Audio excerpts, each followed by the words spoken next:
महात्मा गांधी और लाल बहादुर शास्त्री की जयंती आज, सीएम त्रिवेंद्र सिंह रावत ने दी श्रद्धांजलि।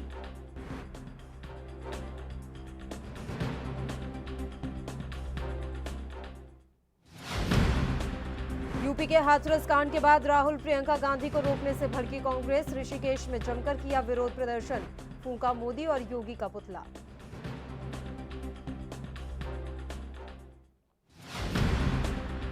भगवानपुर में फर्जी दरोगा के साथ 2 अन्य गिरफ्तार, लोगों से करते थे अवैध वसूली, आगे की जांच में जुटी पुलिस।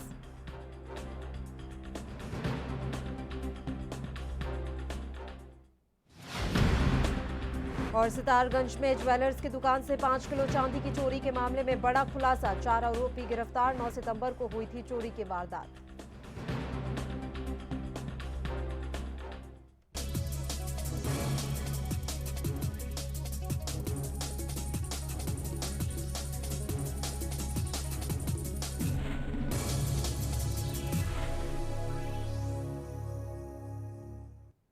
नमस्कार, एएनबी न्यूज देख रहे हैं आप। मैं हूं आपके साथ पल्लवी राजपूत और हमारे खास बुलेटिन आप लोग उत्तराखंड में आप सभी का स्वागत है। और आइए अब रुख करते हैं खबरों का।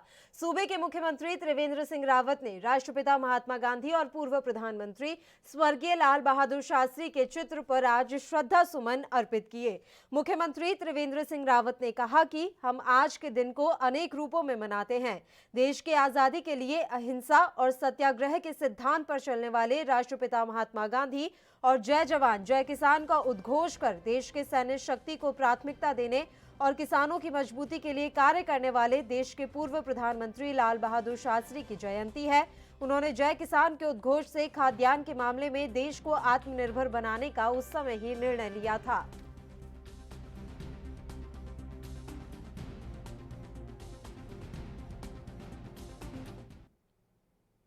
इसके अलावा मुख्यमंत्री त्रिवेंद्र सिंह रावत ने शहीद राज्य आंदोलनकारियों को भी आज श्रद्धा सुमन अर्पित किए। इस दौरान मुख्यमंत्री ने कहा कि आज ही के दिन उत्तराखंड के इतिहास में एक काला अध्याय भी जुड़ा था, जब राज्य आंदोलनकारियों द्वारा उत्तराखंड राज्य की मांग के लिए शांतिपूर्ण तरीके से आंदोलन किया जा रहा था। तब रामपुर तिराहा में इन दिनों आंदोलनकारियों पर बर्बरतापूर्वक अत्याचार किया गया। मुख्यमंत्री त्रिवेंद्र सिंह रावत ने कहा कि उत्तराखंड राज्य निर्माण के लिए अपने प्राणों की आहुति देने वाले राज्य आंदोलनकारियों के बलिदान के परिणाम स्वरूप ही उत्तराखंड एक पर्वतीय राज्य बना। राज्य आंदोलनकारियों के सपनों के अनुरूप उत्तराखंड का विकास हो, इसके लिए राज्य सरकार निरंतर प्रयासरत है।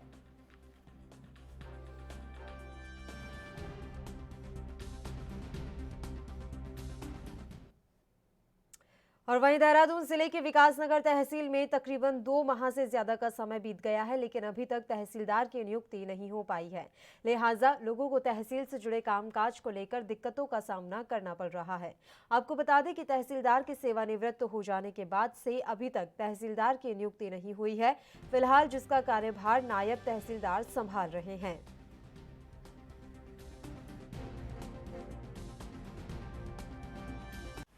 हाँ, इसमें हमारे जो पुराने तहसीलदार थे वो अब रिटायरमेंट उनका हो गया है, तो अभी तक नए कोई तहसीलदार की नियुक्ति हुई नहीं है, जिसके बारे में हमने पत्राचार उच्च अधिकारियों को बता दिया है। जल्दी उसमें नियुक्ति होने की संभावना है।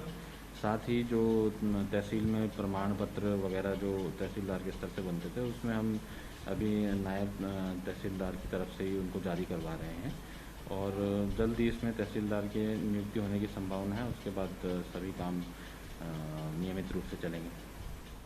अभी तो कोविड की वजह से अभी तो कोई डेट वैसी नहीं चल रही है, रूटीन वर्क नहीं चल रहे हैं, लेकिन जो 34 की कार्रवाई होती है, दाखिल खारिज की सरसरी प्रक्रियाएं होती हैं, बिना तहसीलदार के वो बंद है सारी। उससे जो आम पब्लिक है, आम जनता जो है, जिसको दाखिल खारिज होकर के लोन लेना है बैंक से, अपना मकान बना।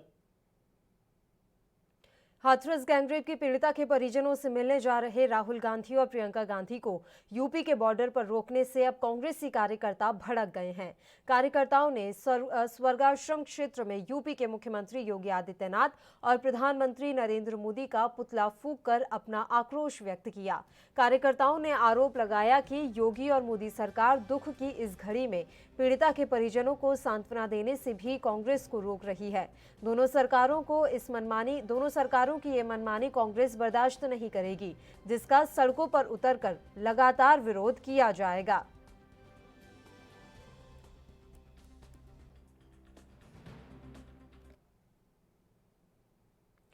राष्ट्रपिता महात्मा गांधी और देश के पूर्व प्रधानमंत्री लाल बहादुर शास्त्री की जयंती मसूरी में धूमधाम से मनाई गई। इस मौके पर बतौर मुख्य अतिथि विधायक गणेश जोशी ने राष्ट्रीय ध्वज फहराया और कहा कि एक दिन जयंती मनाने से कुछ नहीं होगा, बल्कि उनके बताए मार्ग पर चलकर ही देश और समाज का विकास हो सकता है।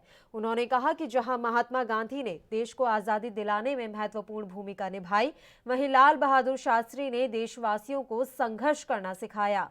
उन्होंने प्रधानमंत्री के पद पर रहते हुए जब देश की सीमाओं पर चुनौतियां मिल रही थी और देश में खाद्यान्न की कमी थी, तब जय जवान जय किसान का नारा दिया और जनता से एक दिन का उपवास रखने का आह्वान किया था।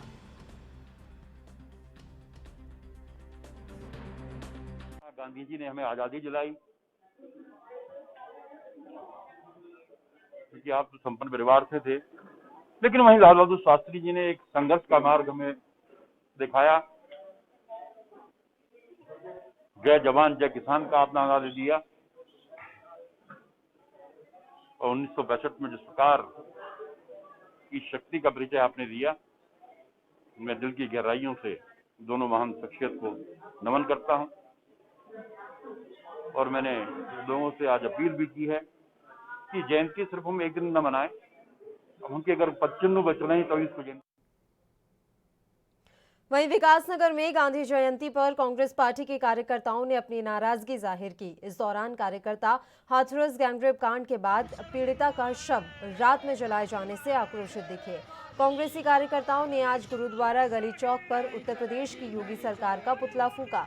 पूर्व निर्धारित कार्यक्रम के अनुसार कार्यकर्ता आरएसएस ऑफिस रोड स्थित संगठन के कैंप कार्यालय पर एकत्रित हुए और योगी सरकार पर जमकर हमला बोला गया और इस दौरान प्रदर्शन किया गया। रूप में अत्याचारों की बात करके संसद में रोने वाले उत्तर प्रदेश के मुख्यमंत्री योगी जी की सरकार ने कल कांग्रेस के राष्ट्रीय नेता राहुल गांधी जी के साथ और प्रियंका गांधी जी के साथ जो व्यवहार किया, वो इस देश का कांग्रेस का कार्यकर्ता हरगिज सहन नहीं करेगा। राहुल गांधी जी को धक्का देते वक्त ये लोग भूल गए कि गांधी परिवार है, ये गांधी के लोग हैं। ये गांधियों ने इस देश को आज़ादी की जंग में लाठियां खाई, डंडे खाए। तुम्हारे अत्याचार से कांग्रेस के लोग, राहुल गांधी, प्रियंका गांधी डरने वाले नहीं। हाथरस कांड से नाराज कांग्रेसी कार्यकर्ताओं ने योगी सरकार के खिलाफ जमकर विरोध प्रदर्शन किया। वहीं पीड़िता के परिजनों से मिलने जा रहे राहुल गांधी और उनके कार्यकर्ताओं के साथ पुलिस की धक्का मुक्की हुई थी, जिसके विरोध में उत्तराखंड में भी कांग्रेसी कार्यकर्ताओं ने बीजेपी का पुतला फूंक कर विरोध जताया। इस दौरान पूर्व कांग्रेस के राज्य मंत्री आदित्य राणा ने कहा कि राहुल गांधी के साथ धक्का मुक्की करना और कांग्रेसी कार्यकर्ताओं के साथ मारपीट करने की ये जो घटना है वो बेहद ही शर्मनाक है। साथ ही उन्होंने कहा कि हाथरस में हुई घटना निंदनीय है, जिसके बाद अब देश में महिलाओं की सुरक्षा पर सवाल खड़े हो गए हैं। जो नेता है माननीय राहुल गांधी जी, प्रियंका गांधी जी, वो एक गरीब बच्ची का जिसके साथ इतना जघन्य अपराध हुआ है, ये हिंदू धर्म की बात करते हैं, ये धर्म के ठेकेदार लोग, जबकि हिंदू धर्म में कहा गया है कि अगर पुत्री की, बेटी की चिता को जो है अग्नि देने का काम बाप करेगा, लेकिन उन्होंने उस बाप तक को भी, उसकी लाश, उसको भी अंतिम दर्शन नहीं कराए हैं। आनन फानन में रात को 2 बजे जो यूपी पुलिस है वो उसका दाह संस्कार करने में लगी हुई है। इस इतने बड़े दुख और गमगीन के माहौल में क्या हमारे नेता अगर उस परिवार से दुख सुख को साझा करने जाए, बांटने जाए, क्या ये जुल्म है? अगर वो जा रहे थे, 144 थी, वो अकेले जाने को तैयार थे, उसके बाद भी इन्होंने उनके साथ धक्का मुक्की करने का, डंडा से हमारे कार्यकर्ताओं के सिर फोड़ने का काम किया है। इस गुंडा राज के खिलाफ हम लोग सड़क पर एकत्र हुए हैं। मोदी सरकार को हम बताना चाह रहे हैं, योगी जी। रुद्रप्रयाग में राष्ट्रपिता महात्मा गांधी और भारत रत्न लाल बहादुर शास्त्री जी की जयंती हर्षोल्लास के साथ मनाई गई। जिला कार्यालय सभागार में जिलाधिकारी वंदना सिंह ने ध्वजारोहण किया। इसके साथ ही राष्ट्रपिता महात्मा गांधी जी और भारत रत्न लाल बहादुर शास्त्री जी के चित्र का अनावरण कर माल्यार्पण और श्रद्धा सुमन अर्पित किए गए। जिला कार्यालय में जिलाधिकारी की उपस्थिति में सभी अधिकारियों और कार्मिकों ने रघुपति राघव राजाराम गीतों को सामूहिक रूप से गाया।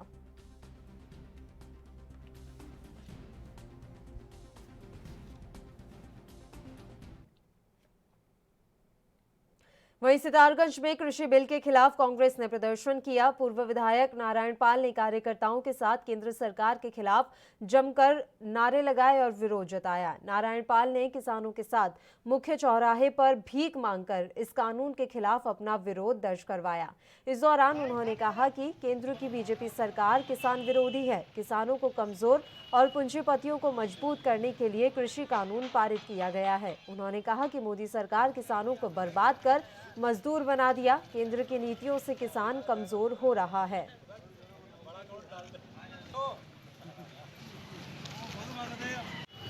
इन्होंने किसानों को कमजोर करने के लिए और पूंजीपतियों को फायदा पहुंचाने के लिए एक राज्यसभा और एक लोकसभा में बिल पास कराया अनुचित तरीके से। जो इस देश के जो कई पार्लियामेंट क्षेत्रों के जो सांसद थे, जब राष्ट्रपति जी से मिलने गए तो पुलिस ने बिल्कुल अनुचित तरीके से उन्हें रोका। पूरे देश में इस वक्त उबाल है क्योंकि किसान अन्नदाता है और हम पुरजोर विरोध कर रहे हैं। पूरे हिंदुस्तान का हर किसान विरोध कर रहा है।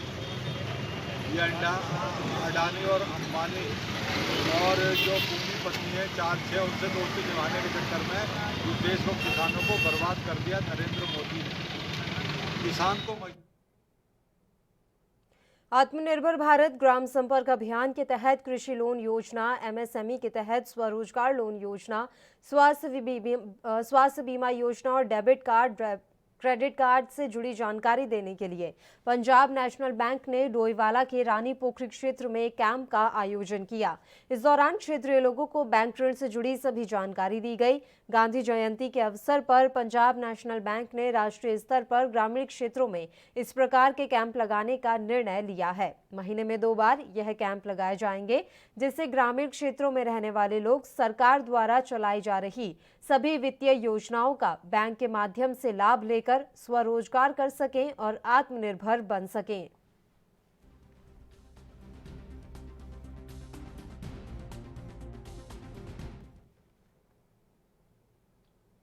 वहीं सितारगंज में ज्वेलर्स की दुकान से 5 किलो चांदी की चोरी मामले का पुलिस ने बड़ा खुलासा किया है।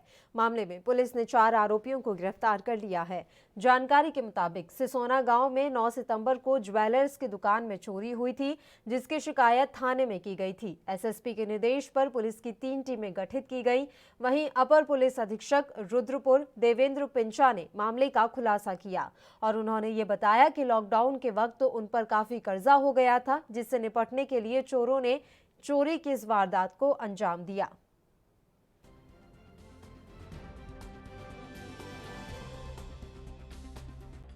में होगा कि 9/10 की रात में सिसोना में जो पहाड़ी वर्मा ज्वेलर्स के यहाँ पर जो चोरी हुई थी, नकबजन हुई थी, इसमें काफ़ी बड़ी मात्रा में ज्वेलरी, जो चांदी की ज्वेलरी और चांदी चली गई थी। तो आज ये सितारगंज पुलिस के द्वारा इसका खुलासा किया गया है, जिसमें 4 चोरों को पकड़ गया। लगभग 70% से 75% के आसपास जो चोरी में जो चांदी और जो सामान गए थे वो आज बरामद इसमें कर लिए गए हैं। अभी ये 1-2 मुलजिम में भी शेष है, जिसको पकड़ने के लिए भी टीम लगी हुई है तथा उम्मीद करता हूँ कि 100% इसमें हम रिकवरी करेंगे। सर, इसमें पुराना इतिहास खंगाल रहे हैं, क्योंकि इसमें 1-2 मुलजिम बाहर के जिस जनपद के रहने वाले उनके हम खंगाल रहे हैं। जैसे भी होगा फिर आगे उसमें आगे कार्रवाई करेंगे। सर, आगे का कोई किया था इसकी रैकी, इसके अलावा और 1-2 दुकानों को इन्होंने टारगेट किया था। यदि हम नहीं पकड़ते तो संभवतः हो सकता है कि 1-2। रुड़की की भगवानपुर पुलिस ने एक फर्जी दारोगा को गिरफ्तार करने में सफलता हासिल की है। पुलिस को सूचना मिली थी कि सिरवंदी गांव में एक सफेद रंग की कार में संदिग्ध रूप से 3 लोग घूम रहे हैं, जिनमें एक ने दारोगा की वर्दी पहन रखी थी और खुद को उत्तराखंड पुलिस का बताकर लोगों से अवैध वसूली कर रहा था। वहीं कोतवाली सिविल लाइन में खुलासा करते हुए एसपी क्राइम आयुष अग्रवाल ने बताया कि पुलिस ने एक फर्जी दरोगा को और उसके 2 साथियों को गिरफ्तार किया है। उनके कब्जे से 2000 रुपए बरामद किए गए हैं। वहीं पुलिस अब आगे की कार्रवाई में भी जुट गई है।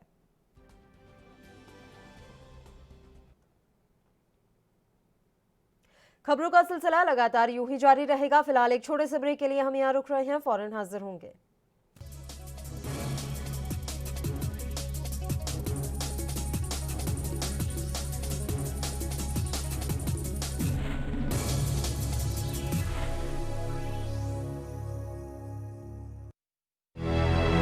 लखनऊ से लेकर चंडीगढ़ तक, मुंबई से लेकर रायपुर तक। क्या है राजनीति की हलचल, क्या है समाज का मिजाज। राजधानी लाइव, हमारी नजर, आपका फैसला, हर रोज सुबह 8 बजे सिर्फ ANP न्यूज पर। क्या आप दुबले पतले कमजोर हैं, आपकी सेहत नहीं बनती, भूख कम लगती है, वजन नहीं बढ़ता? दरअसल मेन बात खाना पीना खाना नहीं है, मेन बात है खाया पिया लगना। और अगर खाया पिया लगेगा ही नहीं तो सेहत बनेगी कैसे?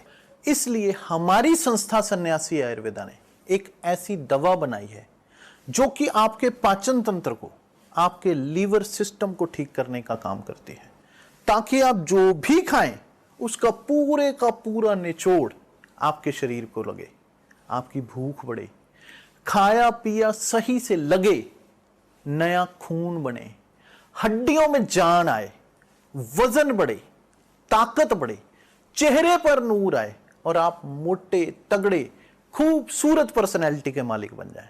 यह दवा पूरी तरह से आयुर्वेदिक होती है। इसका शरीर पर कोई भी साइड इफेक्ट, कोई भी नुकसान या दुष्प्रभाव नहीं होता। लड़के लड़कियां दोनों इसका इस्तेमाल कर सकते हैं और पहले 15 दिन के अंदर ही आपको इसका असर महसूस हो जाएगा। सिर्फ 650 रुपए की पूरे 1 महीने की दवा होती है और आप इसे घर बैठे 01145454545 पर फोन करके दवा मंगवा सकते हैं।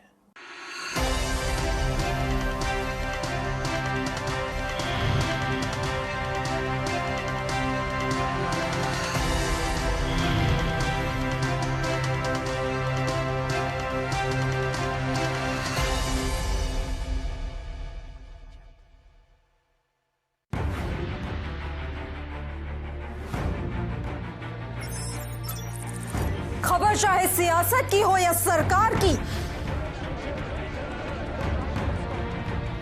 खबर चाहे भ्रष्टाचार की हो या गुनहगार की, दिन भर में क्या रहा देश जगत का हाल, किस मुद्दे ने बनाई किसकी सरकार, रखते हैं हम सब पर नजर, पहुंचाते हैं हम हर खबर। हम हैं ANP न्यूज।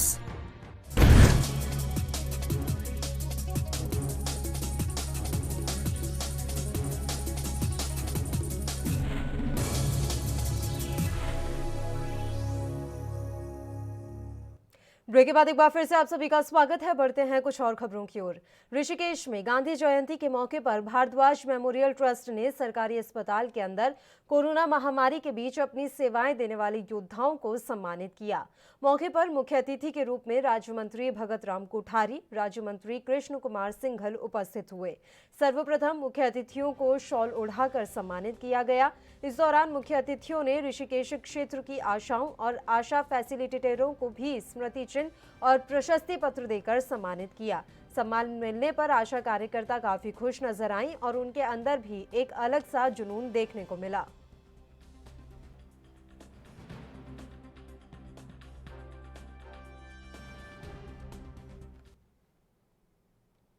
वहीं नगर पंचायत थराली में गांधी जयंती के मौके पर उप जिलाधिकारी थराली किशन सिंह नेगी और नगर पंचायत अध्यक्ष दीपा भारती ने महात्मा गांधी और लाल बहादुर शास्त्री को श्रद्धा सुमन अर्पित किए और कोरोना काल में महत्वपूर्ण योगदान देने वाले कोरोना योद्धाओं को सम्मानित किया गया।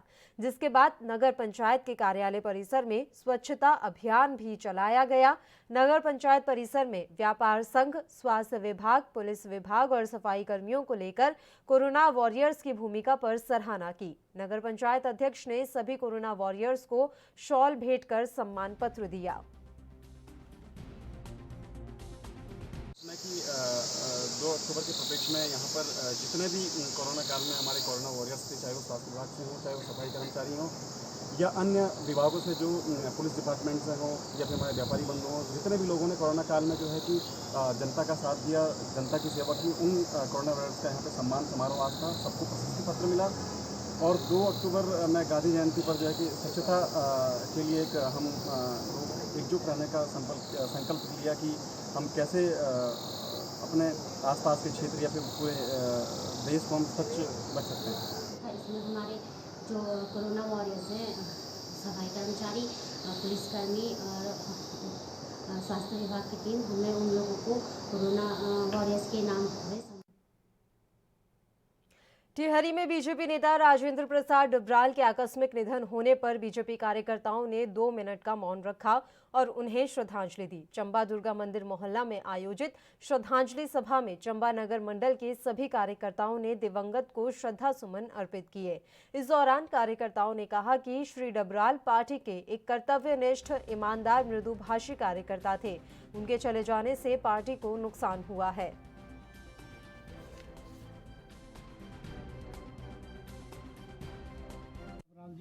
हमारे बहुत वरिष्ठ नेता थे।